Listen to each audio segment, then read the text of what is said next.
is Erin Meyer. I'm the Sustainable Food Programs Coordinator at UC Merced. I'm here today with a bunch of folks to talk about upcycled foods. So we've got Dan, Caitlin, Allie, Breyn, and Claire, all here to talk about various upcycled food products and just upcycling as an idea. I'll let them give their individual little introductions and everything. I'll also have Guillermo introduce himself, and we can chat more about his work too at UC Merced. And this will be just an informal kind of panel. If anyone has questions in the chat, feel free and throw them in there, or you can also maybe like raise a hand and we can do that, but I've also got some structured questions as well. So I'm so excited to start talking about upcycling, and Breyn, I want to hear more about that product at Sprouts, even though we unfortunately don't have a Sprouts out here. So feel free and state that in your intro, but Guillermo, do you want to introduce yourself? Absolutely. Hello, everyone. I'm Guillermo Ortiz. I'm the Sustainability and Diversity Educational Programs Manager at UC Merced. I'm coming actually from, prior to this position, from Washington, D.C., and prior to that, New Jersey from my home state. But I'm really looking forward to the conversation that we're about to have. My work at Merced is really covering the intersection of sustainability and equity, looking at how we can make sure that the work that we're doing really cuts across a variety of groups of people. So thank you so much, and I look forward to the conversation. Thank you. I love working with you, Guillermo. So maybe to begin, Dan, would you like to introduce yourself and your company a bit? Yeah. Thanks for organizing this, Erin. Great to be with some familiar faces on the panel and great collaborators in the upcycled food movement. So I'm a co-founder, CEO of Regrained. What we specialize in doing is creating upcycled ingredients rescued from sources like breweries that were kind of created as co-products of other processes. We have a patent on a process we developed with the USDA to create really stable, desirable ingredients could be used in a whole variety of products. Some folks may know us for our consumer products that we've launched. We did kind of two things so far. We've had bars, we've had puffs, we've got some other things in the works. We kind of launched those to show different uses of our ingredients. You'll start seeing more and more with what we do in development.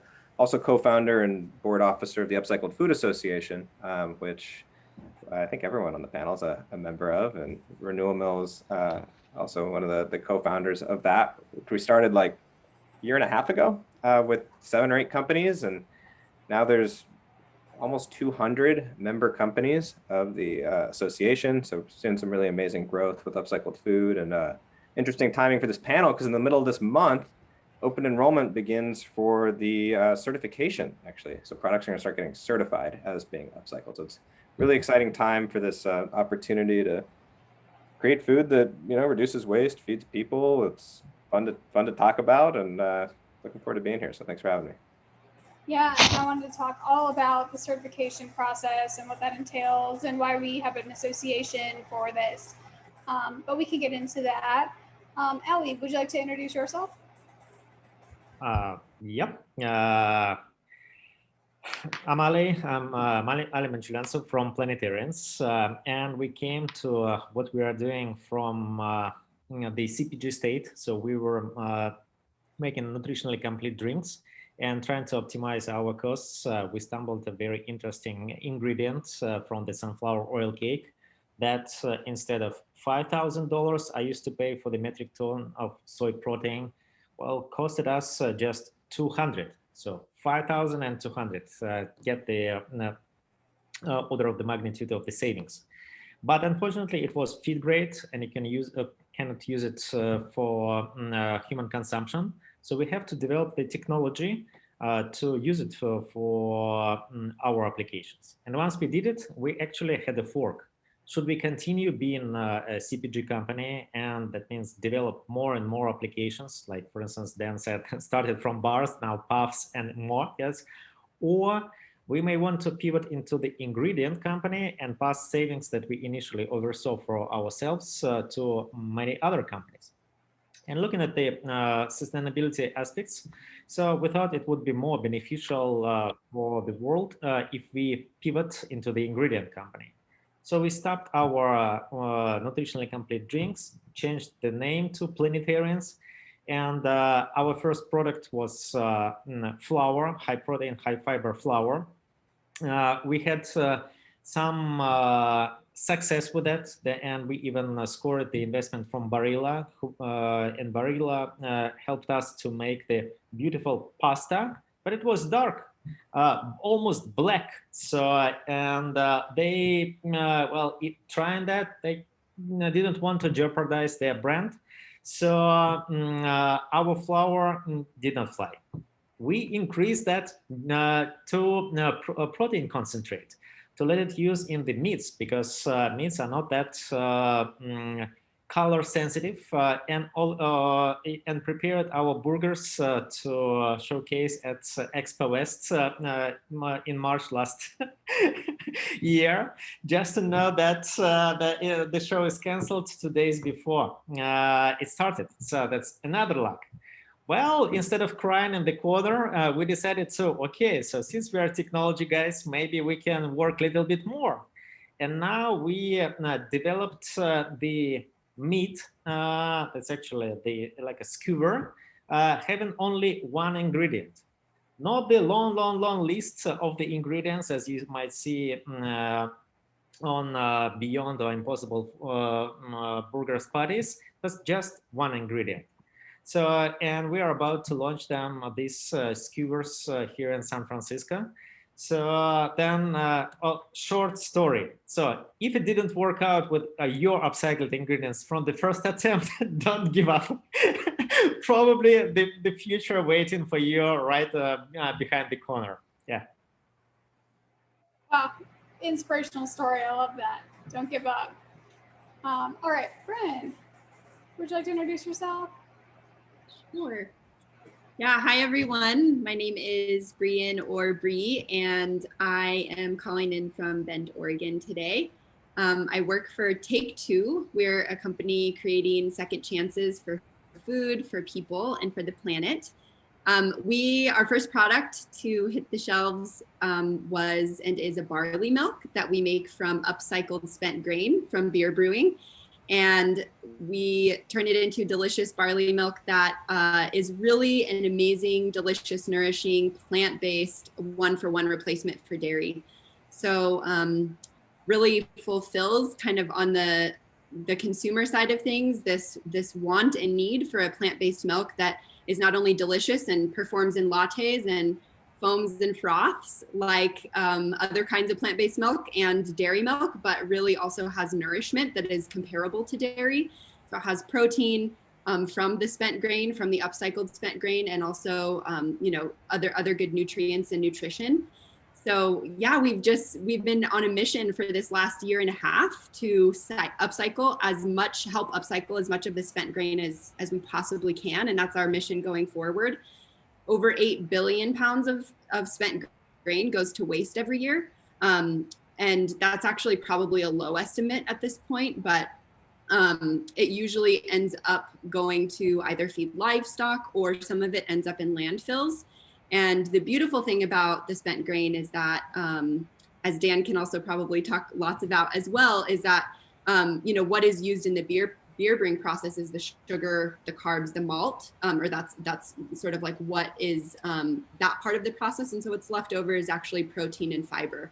And so we've been able to use that to create a milk that is really, again, like both nourishing as well as creamy and delicious. So, so happy to see so many friends from the Upcycled Food community and the Upcycled Food Association here on this call, and continuing to do more and more collaboration within the upcycled food movement. And so excited for all of you who are here listening, and can't wait to hear questions from you or even hear stories from you about how maybe you've tried upcycled foods and loved them. So thanks for having me, Erin. Of course, thanks for joining. All right, Claire, would you like to finish us out? Yeah, absolutely. Well, hi everyone. So I think you've heard a bit about kind of the basics of some of the people here. We're very similar. So we're an upcycled food company. that's fighting climate change and global food loss by upcycling byproducts from food manufacturing into superfood ingredients and premium plant-based pantry staples. So we're starting with the byproducts of plant-based milks. So we're looking at those pulps coming out of soy milk production and oat milk production. We use our equipment that we've developed at the places where they're producing these byproducts so that we can turn them from kind of these wet pulpy byproducts into a shelf-stable flour, a high protein, high fiber, gluten-free flour. We sell those flours to other food companies that are interested in their nutritional benefits, or more and more, we're seeing interest in the sustainability story itself to help drive some of those sales, or at least the initial conversations. So some products that that use our flour are tortillas from a company called Tia Lupita that just launched in Sprouts. And then Pulp Pantry chips as well, baby food, and a couple other products. And then we have our own CPG line, which is a line of ready-to-eat cookies and vegan gluten-free baking mixes that utilize our flours as well. So use that as an example to showcase just how delicious and easy it can be to include upcycled ingredients and upcycled food in your daily life. I love that a lot of these incorporate plant-based ideas, and I am a little biased being vegan, but it's like the full sustainable story because we know that plant-based often is much more sustainable. So I love that we're embracing that concept. And we can talk about other sustainability initiatives that you all employ. It'd be awesome to hear about like folks packaging. Do you employ any like specific packaging sustainability initiatives, or do you use solar, or things like that? That's, I don't know. Any other like sustainability initiatives that anyone uses? Yeah, I'm happy to talk about our packaging journey. We're doing a couple of things as like interim measures as we wait for a fully compostable material that will work. The big challenge for us is that the shelf of our baking mixes and flours is longer than the shelf life of like the best compostable material yet, so that's available. So as we kind of wait for more options to come on board, which it's amazing how much work's being done in that space. So we're very excited at how quickly new things are happening. But in the interim, we use a bag that's 30% post-consumer recycled. So it's plastic that's coming from actually recycled detergent bottles. And then we also are partnered with Repurpose Global to be certified plastic negative, which means that we are funding projects that are removing twice the amount of plastic that virgin plastic that we're introducing through our operations from the environment. So it's not the ending solution, but it's something as we work towards having something that is truly fully sustainable. Yeah, and thematically, Aaron, one of the goals of upcycled food here is not just to, it's about creating solutions that create net benefit for the environment. So if you actually look up go to upcycledfood.org and look up the formal definition for upcycled food, it actually talks about creating tangible environmental benefit. And what doesn't get talked about enough in the food industry is the fact that, especially CPG is the jargon, right? Consumer packaged goods, and that P in CPG equates to future trash for virtually the entire industry. And our experience in Regrained, when we had our bars, we were actually really hardcore about being we're a zero waste company, right? We're here not to make sure that we're not creating waste in the food system. And we commercialized a few versions of first to market compostable packaging, which ended up being a bit of a harbinger for some other companies because we had a huge failure. Actually, the products started going stale in the field. So our efforts as our distribution was growing, right, as we got entry into a few Whole Foods regions with this product, and it had to do with, we could have a whole webinar about compostable packaging and plastics. But the irony of it that was really challenging kind of as a mission-driven leader is that our efforts to fight packaging waste ended up creating food waste, right? And it was really hard, recognizing that, hey, we're not a packaging company, we're not experts in packaging. And apparently the technology that's out there, actually just isn't, as Claire was saying, just aren't sufficient to actually keep the products fresh, and it puts none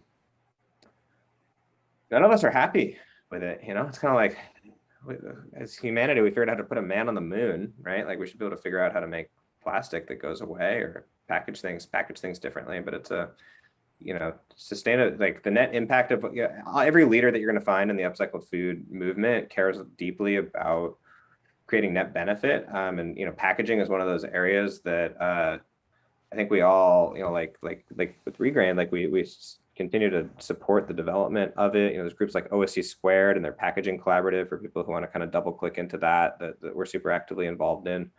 And hopefully we have some breakthroughs with the barrier properties of these plant-based films, and hopefully compostable end of life, right? Because plastic, even if it is recyclable, most of the time it's not getting recycled. You know, it's something that we know to be fact now. So it's yeah, careful, Aaron, with this topic. You know, we've got, I think there's probably a lot to get into here. It's really troubling and tricky. And yeah, but this could be inspiration for like some of the students that might be listening, or other professionals, right? Like if they can somehow develop out this technology, this new plastic or whatever is better than plastic, right? Maybe this is a future career trajectory for folks. Let me give you a couple of examples how the actually upcycled foods and the edible plastics can merge together. So you probably heard about the edible cutlery. So then we can finish our spoons and forks and yeah, that's. But the very interesting company I met recently, Blend Day. So they made the sachets for the superfoods from the pectin. So, and when you make your smoothie, you do not tear the sachet. So you put the whole sachet straight in the blender and mix it, and the pectin, you just, consume this pectin. So probably from the, thinking about how to apply that on the bar probably could be dirty, so you need to wash the bar, but you can actually finish the bar without wasting it. So I think that's, the more we think about this, the more solution will come into this area. I agree. Yeah, I just echo so much of what has been said. I guess the few other little small pieces that I'll add is, you know, there's in the world of beverage manufacturing, and this might be and probably is true across the board for a lot of CPG companies, is it's a little bit like a video game, as far as you can only unlock certain packaging options when you reach a certain level of production. So for us, one of the things that we faced early on is, as a small company, we were faced with this choice, similar to what Dan said, kind of alluded to, which is our options were to you know, produce a smaller amount of milk in a not as sustainable pack or bottle, or to produce in a more sustainable pack, but a larger volume, and risk that, you know, it goes bad before it gets sold and consumed by people. And so our journey has really been similar to what everyone has said, which is incremental steps over time. Now we're in 100% recyclable and recycled PET, which is still plastic, which, yeah, I think it's like 90-something% of recyclable plastic doesn't ever get recycled.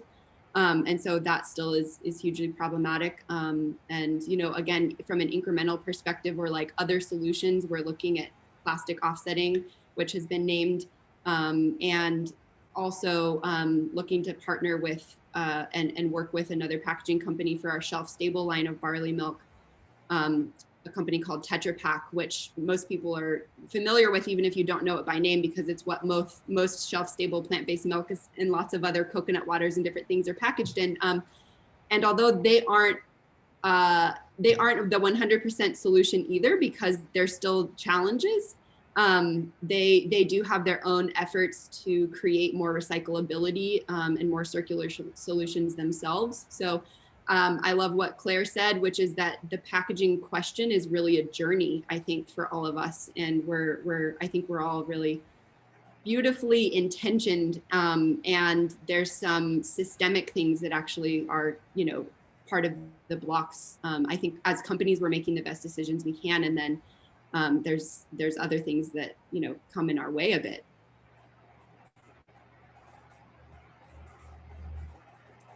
Yeah, well said. Any other thoughts on kind of packaging or other sustainability initiatives? Because Mitch has a pretty great question too in the chat. Anyone working on a spent grain breakfast cereal?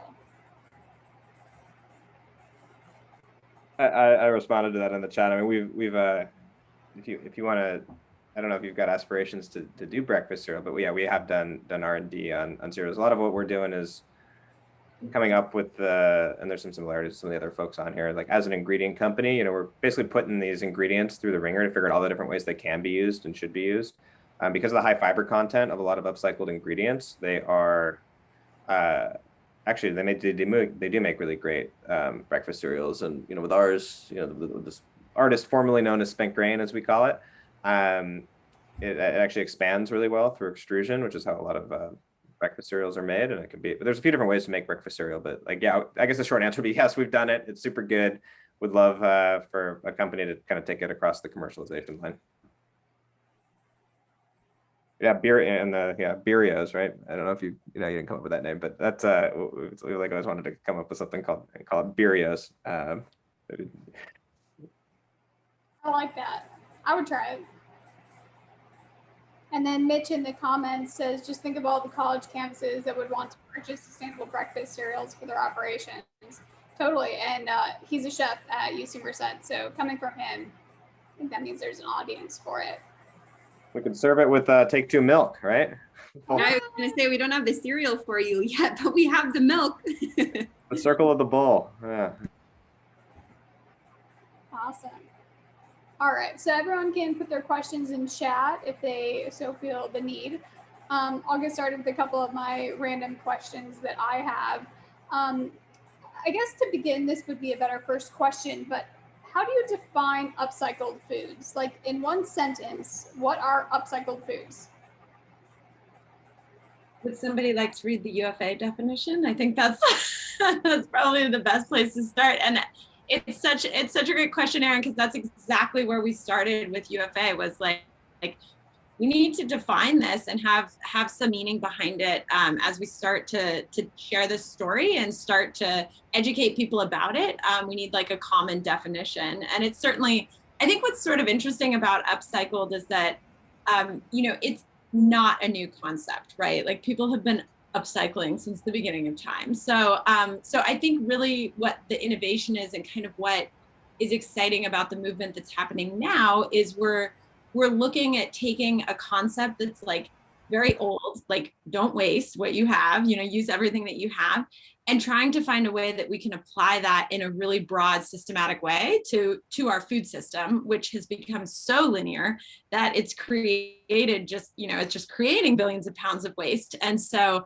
I think that's kind of the exciting piece of the upcycled movement right now, is like, how can we actually kind of get back to our roots, but in a really wide, you know, in a very widespread way. But yeah, I actually do not have that definition in front of me. So if somebody else wants to step in and read the three components, I think there's a couple of components that that went into that. Yeah, I can read it. I think Dan just put it in the chat. So. Oh, perfect. Yeah. Yeah, sorry. Upcycled foods use ingredients that otherwise would not have gone to human consumption, are procured and produced using verifiable supply chains, and have a positive impact on the environment. Yeah, and just to speak to how that was developed, you know, this was actually, and you can read a full paper, you know, about it that's on the Upcycled Food website.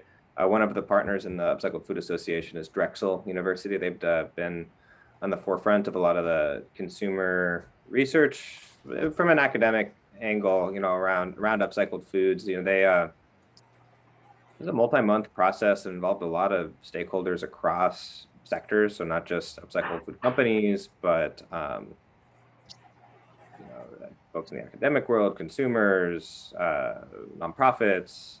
I think there's some government agencies that were involved. It was like it was a big group that did it, and then that really set the stage for the certification, right? So you start with the definition, and then you build on that with, you know, layers of standards for, you know, what could qualify as being something that could be, you know, third-party certifiable.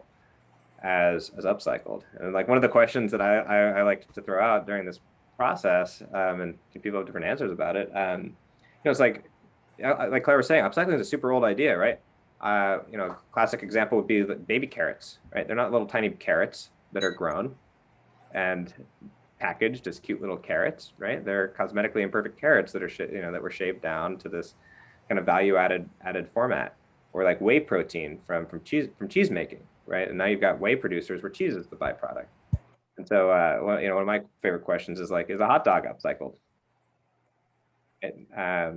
Hot dogs are made from everything but the squeal, right? That's kind of their whole thing. It's not the most savory thing to think about necessarily.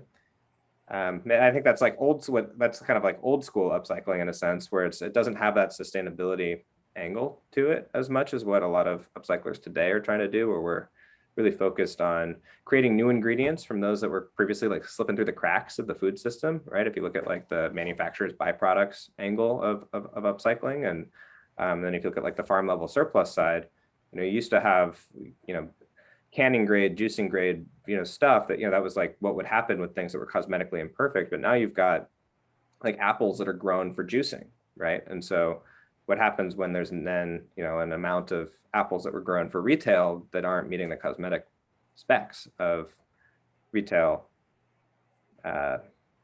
perceptions of quality, right? And then you've got, food waste opportunities there. So that's a little rambly, but that's, a little more color as to like the definition, and kind of went into going beyond that ancient wisdom towards like trying to set a standard for something that's going to produce, net benefit across the long run. Yeah, and the folks who were a part of helping create this definition can probably speak way more to this, but the way that we think about and use this definition within Take Two, the three parts are all so important. So the first one is basically rescuing foods that would have gone to a lesser outcome. And there's so many different ways that can happen. Sometimes we only think of rescuing food that would have gone to a landfill, for example, but there's actually a lot of other ways that food is upcycled, whether it would have gone to a landfill, whether it would have gone to feed animals, whether it would have been incinerated, even whether, maybe food that would have otherwise gone to composting. And there's lots more examples that I'm missing here, but really this, and there's an example or an image we can put, a link I can put in, or we can put in, of the food hierarchy, and moving food up the food hierarchy so that ultimately it's gone to its highest use in as many times or as much as possible. And then I love the second part. I was just having a conversation the other day. So Monday is World Food Safety Day. I never knew this until recently, but we were talking a little bit about, the food safety question around upcycled foods. It's one of the questions that we get sometimes. It's like, is it safe to eat food that would have otherwise gone to waste, or or technically was sort of trash or garbage before? And so the second piece around, upcycled foods that are procured and produced using verifiable supply chains, it's like, it's legitimate. Like these are a part of our food system. They just traditionally have been either unrecognized or have been unused, but they actually are all of our food products, for example, are, they're made in, traditional food safe manufacturing kinds of facilities where like all of the legitimate rules of, call them legitimate or whatever, but like, that food is really made in this way that is for human consumption. And so that's another thing to just kind of note, because I think there's myth busting to do around upcycled foods being trash, and are they safe to eat, or are they still good and nourishing? And the answer is really yes. And then that third piece that Dan already spoke to, which is the positive impact on the environment of like a very, not implicit, but like very explicit, like this is for creating circular solutions. This is for transforming our food systems. This is to really have an impact on climate change and what's happening to the planet. So I think all three are so important, and they obviously were intentionally included in that way.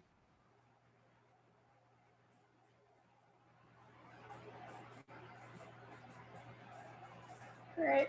And now that we're talking about definitions and everything, I want to talk a little bit about the certification. And there's a little piece that I read The criteria for certification includes sourcing approved by a supply chain audit, a minimum amount of upcycled ingredients, and a minimum amount of waste diversion.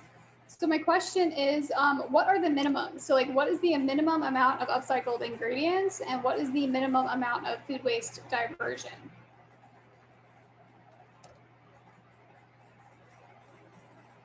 If you know off the top of your head.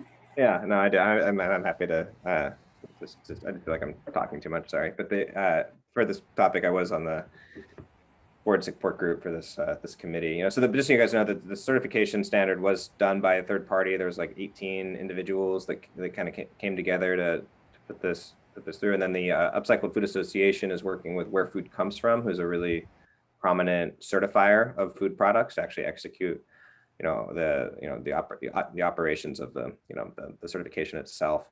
So the standard's got two parts to think about. You know, one is upcycled ingredients, and the other is upcycled products. So upcycled ingredients are more of a yes or no, right? Like, is this an upcycled ingredient or is it not? That's more straightforward to understand. I don't think we need to speak too much about that. We've already, I think, have through the definition at length. The upcycled products have two pathways to certification, and this was a really tough thing for the committee to put together, because it's actually really not straightforward. Like, you think about something like organic, or better than organic, biodynamic, regenerative organic. Like, the goal is for 100% of a product ideally to be produced, you know, using crops that were cultivated in these methods that are producing this impact, right? With upcycling, that's upstream, right? Upcycling is downstream. And not all of these ingredients can be used in equal percentages, but it doesn't mean that they don't also create like positive impact, right? So you think about something like a coffee cherry, the fruit from the coffee bean plant, amazing upcycled ingredient with all sorts of health properties. You're not going to be able to get, because of the flavor and because of the functionality, it's going to be like 5%, you know, or so of most recipes that it's used for. But in aggregate, it can move a lot of coffee cherries from like being polluting waterways and things like that, right? So like, it was really important to create a certification that, like, you know, would be accessible to something like coffee cherry, which is like one of the key pillars, supply chains of the upcycled food movement.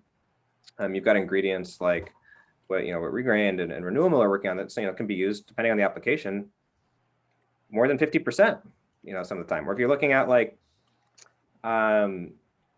maybe a soup or a juice that's made from upcycled, produce, that can be 100%, right? So there's this huge range so coming up with a percentage, whether or not to do that was a big point of debate. What they ended up landing on was 10%. And this is something that's going to be kind of reviewed, I think it's every year, or maybe every other year. I don't know if anyone knows specifically, but it's on this call, but it's going to be improved over time, right? This is like the first version of it. But the idea was, hey, let's make it something that's substantial enough where it becomes a defining characteristic of the product. For a lot of these ingredients, at around 10%, 15%, you start to unlock some nutrition claims based on the virtue of the upcycled ingredients. You can taste them. They're not fillers at that point. And that's path one for upcycled products. Path two is total amount of food waste that is diverted by virtue of that product existing. So maybe it's a upcycled flavor system, for example, like something made from like orange peel extract, and maybe that's used in 2% of a formula, but maybe the result is 100 million tons per year of orange peels from going to landfill, right? And so there's another threshold which is based on revenue for total tonnage. So it's either a percentage of the product, or it's a total amount of food waste tonnage that's diverted as a result of the sale of that product to qualify as being certified. Awesome, thank you. Anything else to add? That was pretty succinct. That was great. I don't know about succinct, but Question from Genevieve: can upcycled healthy drinks have a price point that makes them competitive against sugar-sweetened beverages?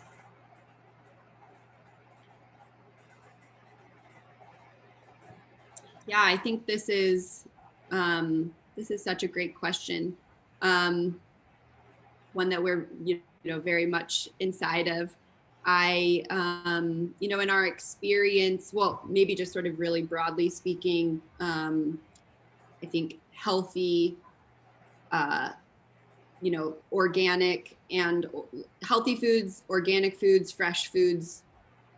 We have a huge accessibility problem in our culture, in our country, in the world. There is, and that's systemic. Like it doesn't have to be that way, but that really is something that has occurred, is like unhealthy or like value priced food is more accessible, is more accessible in large part to certain populations of people than, you know, healthy food, fresh food, organic food. And so there's a, for example, I mean, just speaking now from like a take two perspective, you know, in our barley milk, we're somewhere in the middle. You know, there's a lot of 100% organic, you know, almond milks, for example, and oat milks that they only have a few ingredients. They're very, you know, the price point is a lot higher, like sometimes $6 or $7 for like a small container. Sometimes more than that in certain markets, like New York and San Francisco. I think some of those milks are like $8 or $9. And so, and then there's, you know, on the other end of the spectrum, there's some of the, you know, leading brand plant-based milks that are, you know, sit at the $2.99 range at like a value store, like something like Fred Meyer. But they aren't that healthy, or that, you know, maybe they don't have that much nutrition in them. And so for us, we've tried super hard, like it's one of our primary guardrails is accessibility on every level, you know, accessibility from a flavor perspective. Like if plant-based options in general aren't accessible flavor-wise and taste-wise to mainstream consumers, let's say, like people are never going to eat less animal-based products and replace plant-based products from that perspective. And the same goes with upcycling. So I think maybe the jury is still out on this question, but you know, it's really one of our goals. And at this moment, we've landed kind of in the middle. I think that we probably could make a less expensive milk still using our upcycled ingredient.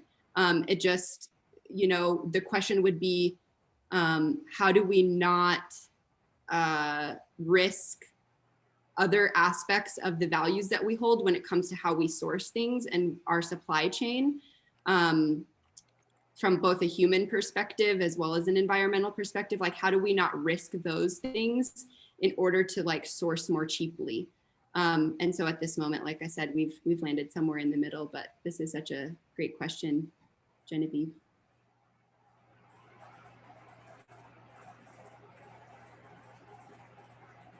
Yeah, thank you for that. So I'm just reading Mitch's comment. Dan, that sounds good. There's a tomato processing plant in Modesto that only puts the best looking basil leaf in their number 10 can of tomatoes and throw away the rest of the bunch. So many opportunities captured here in the valley. Yep, totally. And then Genevieve in the chat, thank you for your answer. I'm based in Monterey County, California. I'm dreaming of a people-owned company that would create a healthy drink that is culturally relevant. Wondering if it is utopia to dream of a company that would compete with Coca-Cola. Are fermented products considered upcycled products? Oh, that's a good question. So are fermented drinks, are they considered upcycled? They're made using verifiably upcycled ingredients. Yeah. And I think like fermentation in general, pickling, canning, you know, preserving in general, that's like a great example of what Claire was talking about earlier about how upcycling is really not like as a practice, a new idea. So I think it totally can be. Can anyone think of fermented? Maybe not drinks, but this is the way how we make our meat. So we take the soybean meal, we can take sunflower meal. So, and instead of extracting or isolating proteins, so we use the fungi to ferment. You live too far. Sorry? You live too far now. Oh. I don't think she's unmuted. Gotcha. So that's so we take the sunflower or soybean meal as it is. That's the byproduct of the vegetable oil extraction. And then instead of isolating the proteins and creating more waste that it discarded, yeah. So we use fungi to ferment sugars, remaining sugars and remaining impurities to produce extra protein. And what's more interesting, to produce the extra flavor. And then that biomass then texturized using the extruder. And the extruder also works as the kill step to sterilize everything. So yeah, there's plenty of opportunities in the fermentation, because there are a lot of different microorganisms or fungi that you can use for the fermentation. And what we also learned, that different ingredient sources, even with the same microorganism, result in different flavor. So for instance, pea, when we decided to apply it for pea, we got bacon-like flavor. So when we applied it for soy, we got chicken-like flavor. And when we applied for sunflower, well, it had its own flavor. I cannot attribute it to anything, the animal. Yeah, so, but, well, great question. Highly encourage this area. Yeah.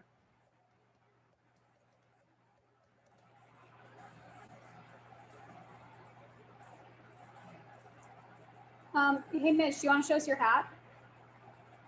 There's a question, is that a Eat Beer cap from Dan? So Mitch, do you want to say more? What is Eat Beer about? What are you saying? That's Dan's marketing. Eat Beer. He's got t-shirts and caps, and it's appropriate for the product he sells. And that's been their marketing, I think, since they started. Okay, so and I like the design of the hat as well. And people always ask me questions, what does that mean? And then I'm able to share their story. So a tireless champion of upcycled food. We appreciate it. You're welcome. And is that on your website, that merch?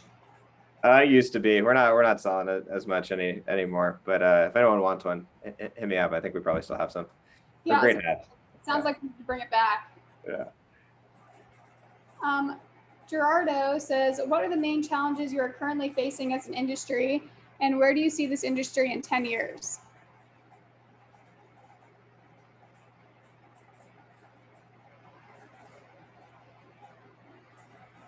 Claire. We just hadn't heard from you in a while, so I was thinking. Yeah, no, it's a good question. I mean, I think, I think it's a really, obviously, like we're all in this because it's an exciting moment right now, and I think we're really starting to see the momentum taking off. The statistics that Dan gave on like the numbers that we've seen behind you. This is growing in its momentum, which is really exciting. But at the same time, I think it's still early days, right? So I think there's still a lot to be done around the education of what upcycled is, and having people really make those ties and the links between, oh, food waste is a problem. Okay, I should care about it. Why is it a problem? Like, what does it contribute? Oh, it's like a problem with climate change, making that connection. And then what can I do to help solve this? Oh, Upcycled is part of the solution for reducing food waste. And so I think as those dots continue to be connected for a lot of customers, it'll just help grow the awareness around this new category of food and help grow the industry more broadly. I do think, that being said, I think like there's a lot of movement that's happening with some big players as well. Certainly they've joined as members of UFA, so they're interested in keeping their finger on the pulse and want to keep up with what's happening and not get left behind, because this is certainly like it's trending. I think we're behind this more than just a trend, right? We're in this for creating a better food system, but I think food companies, departments like legacy food brands see it as a trend that they don't want to miss out on. So I think that like that's I think we're starting to see some big retailers and some big food brands really start to think about making this a more major piece of what they're doing. And I think that's going to really help hasten this into being a mainstream thing. Personally, I think one of the interesting things about, thinking about the future of upcycled food, particularly as we've been talking about the history of what upcycled is and some of these examples is like what happens when you're not upcycled anymore, right? Like for a lot of us, we're working with products that don't otherwise have a home because there's no market for them. So we're creating these markets for these products. And once that market has been created and people are all about, barley and barley milk, and it's not, it's not about, making something from a waste product anymore. That's the primary product that people are demanding. Then does that transition? I mean, are we hoping to kind of create a world in which we are technically upcycling everything, but nothing is upcycled, right? So it's like move to a place where we're actually like, where we've created these systems and these markets and the demand so that we don't actually waste any of the inputs that are grown from the field. But we might not need to have this special word for it then, because it will just be a part of the system.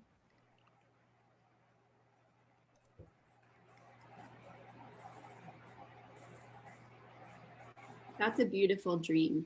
I hope that happens. Yeah, everything that you said, I love so much, Claire. And I think one of the main challenges, as you named, is education. Is just simply not a lot of people know about upcycling, period. And when people learn about upcycling, not everybody feels compelled to. I mean, this is true of like anything in any of our worlds. It's like, how many times does someone, does someone hear about upcycling before they sort of like act, right? Like, how many things can I replace in my pantry or in my refrigerator with upcycled goods, upcycled food? And so I think those are just ongoing, will be an ongoing perhaps challenge for the foreseeable future until it does make that shift from being something like a trend to something that is more mainstream or has like moved beyond that tipping point where it's like a best, an exciting best practice that like most people do some of or a lot of. And as far as this kind of 10-year question, for me, this really feels so connected to the climate change movement. And of course, upcycling is one piece of the puzzle. But the food system is actually a huge piece of the puzzle.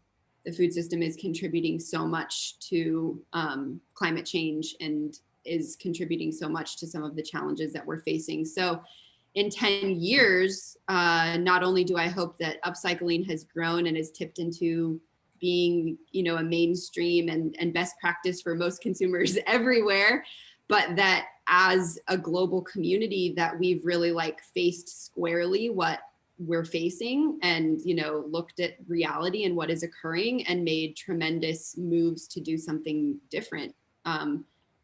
If we don't do that, I'm not sure what life will be like in 10 years. Like, will we still be sitting here on Zoom talking about upcycled foods if we don't make some drastic changes? I'm not sure, but I'm excited to be a small part of a small piece of the puzzle that is, moving toward things like all of the climate goals and everything that's in, the Paris agreements, everything that's been set forth at, private and governmental and corporate levels of everything. Like, may we all put our backing to all of that.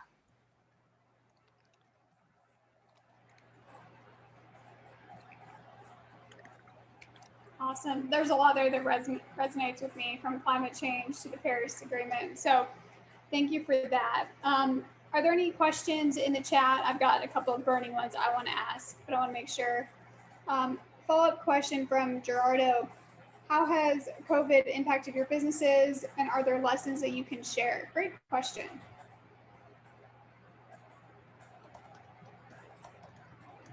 Yeah, I'll jump in and say, like one of the main ways that we were impacted is that our primary sales channel for our branded products was through food service. So we were in a lot of office snacking programs, which we lost overnight pretty much last March. And so we had quite a pivot into actually going into retail with our branded products. So first focused on e-commerce channels because those were the easiest to kind of, more or less get up onto. And then also brick and mortar. So getting into actual like physical stores in California. So that was a big change for us because that wasn't a direction we were planning on going. And it was, kind of jumping into an area that we didn't have a lot of experience in. So a lot of learning, but it was, I think in some ways we were very grateful to have the opportunity to keep, finding new sales channels because it was, people are still buying food. It was just like finding the places where they were buying it and trying to reach them there. So I think that was, that was a bit of a, obviously an unexpected challenge. And I think overall, like more broadly for the industry and for upcycled food, I think the impacts of COVID, like one of them at least that we've seen is that people are more aware of what happens to get food to the grocery store. And suddenly when there were supply chain issues and all the runs on grocery store products last spring, it was like, oh, I actually hadn't thought about how does anything get to the grocery store. So I think that focus on supply chains and actually bringing more kind of like general awareness to our food system has been really positive. And in fact, I think in the past year, like what's really grown is people's awareness of food waste, which has been pretty interesting. And I think one of the exciting things about the UFA certification is that it's really filling a white space where like that's a thing that people really care about, particularly after COVID and after this past year, where we've exposed some of the problems and flaws with the food system, and it didn't have a certification the way organic and fair trade are covering some of these other aspects of sustainability in food. So I think that's been a kind of kind of positive silver lining, if you will, to it for the general movement of upcycled food is kind of I think it resonates a lot more with some of the learnings that people have had through COVID. Great. So maybe a couple of rapid fire questions. I've got one burning one. So can individuals invest in your companies? Are any of your companies public? Few of us have done equity crowdfunding campaigns. Neither open right now, I don't think. That's a good way to look at it, is like looking up WeFunder and Republic and some of those. Well, actually, technically, you can invest in Take Two via the here. You can speak to that, Breyn, if you'd like to. But equity crowdfunding though for the startups is a really interesting way to like own the mission and like actually shares in the companies that you believe in. So, and a lot of them are starting to launch on these types of campaigns. Awesome. Thank you. Any other thoughts on that? Unfortunately, we're a no for right now. A no and a no, but yeah, such a great question. I hope there's some upcycled food companies out there, that individuals who want to invest, I hope that you all find one another. Yeah, because for people that want to get in early on the ground, this would be a good investment, I think. So I'll be the first to invest in your company. Let me know, Breyn. Actually, Dan's super quick, so he might beat me to it.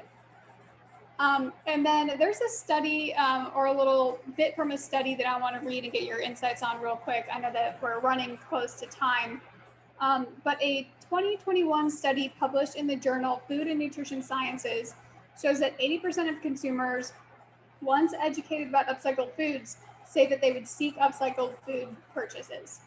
But unfortunately, only 10% of consumers are familiar with upcycled foods. So my question is, how can we familiarize folks better with these products? And then I have a second question.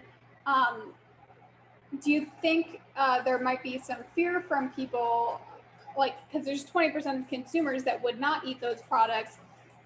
Why do we think that is? Do you think there's a fear of reusing those items, like because of the thought of waste? So two questions there.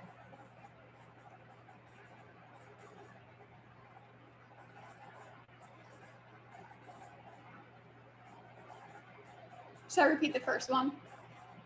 That was kind of a lot. So how can we familiarize folks better with the products? I think one thing is what Mitch already is doing is that easy marketing, right? Like wearing the merch and everything. I think the Upcycled Food Panel Association will help with that too, but are there any other ways to help familiarize folks with these ideas, these ingredients? Just a couple of things I'm thinking of. I think every individual brand and our company and nonprofit organization that's involved in the movement is doing what they can, which is amazing. And then I think big voices are helping, like Whole Foods named upcycling as one of the top food trends for 2021. Like that definitely is helping all of us. I don't know if I have anything like particularly radical to say right now. It kind of feels like it builds on this piece around education. And I think what the Upcycled Food Association, honestly, is doing as far as connecting the members and creating a network and creating definitions and creating standards, like, is so valuable. It's so valuable, and they're putting on events all the time. And there's mixers when the different people who are connected to the organization travel to different cities. So just toot the UFA's horn for sure on that side of things.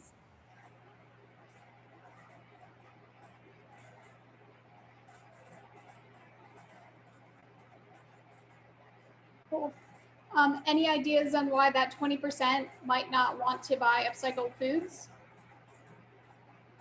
I think this rate can be applicable to any category. So that's because it's just such a small numbers that is like the coffee, white coffee, black coffee. That's a little polarized. That's it always happens. You'd better look at how the cumulative number is growing. So that's if you have the trend going up, that's okay. We are doing okay, and we still should accept that some people will never eat the upcycling. So that's their choice.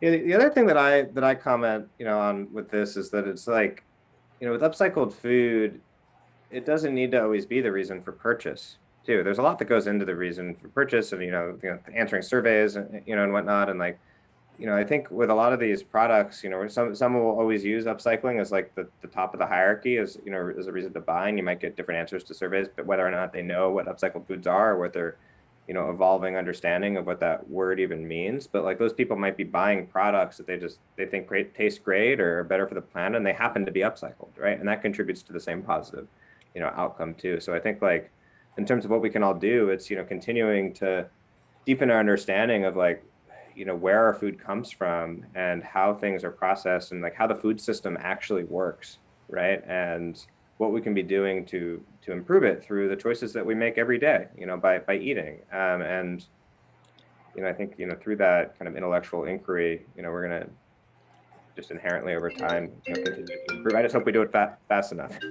We're, as Breyn was saying, we don't have a lot of time here with some of this stuff. But yeah, I'm personally not too concerned about whatever percentage responds on the survey about that, because I think there's like a lot that goes into that, including an education hurdle of a new term. And deeper than that, we don't really care if they, personally at least, I don't really care if people like do the right thing for the wrong reasons. What we want to do is help make the right thing the easy thing. Great insight. All right, well, we are over time. I apologize for that. I could just nerd out about this stuff for ages, I assume you all can too. But for just sake of everyone's time, I think we'll end it. Thank you all so much for attending, for answering all my questions, and for putting in questions in the chat. Yeah, this was a really great session. So if anyone has any questions for us, please let me know. And also, just a shameless pitch, Mitch, our AMA with him is on Monday. So if you want to learn more about sustainable food at the UC, sustainable food in general, roots of STEM cooking, really anything, attend our AMA, which is 2 p.m. on Monday, and that's Pacific Standard Time in case you're elsewhere. And so come with your questions, because that one isn't Ask Me Anything. So be prepared, I guess. Almost, they can ask me almost anything, not anything. Yeah, we'll Just keep to be it clear. And yeah, so there will be a link for the registration for that in the email that I send out. Also, that email will have everyone's company's information, and it'll have the EPA food waste hierarchy and some other things too. So thank you all for attending again, and have a wonderful, wonderful weekend. Bye. Thank you for Sure. organizing. Thank you all. Yeah, thanks, Aaron. Thank you. Thanks, Bye-bye. Mitch. Thanks, Gamma. And thanks, everyone. Bye.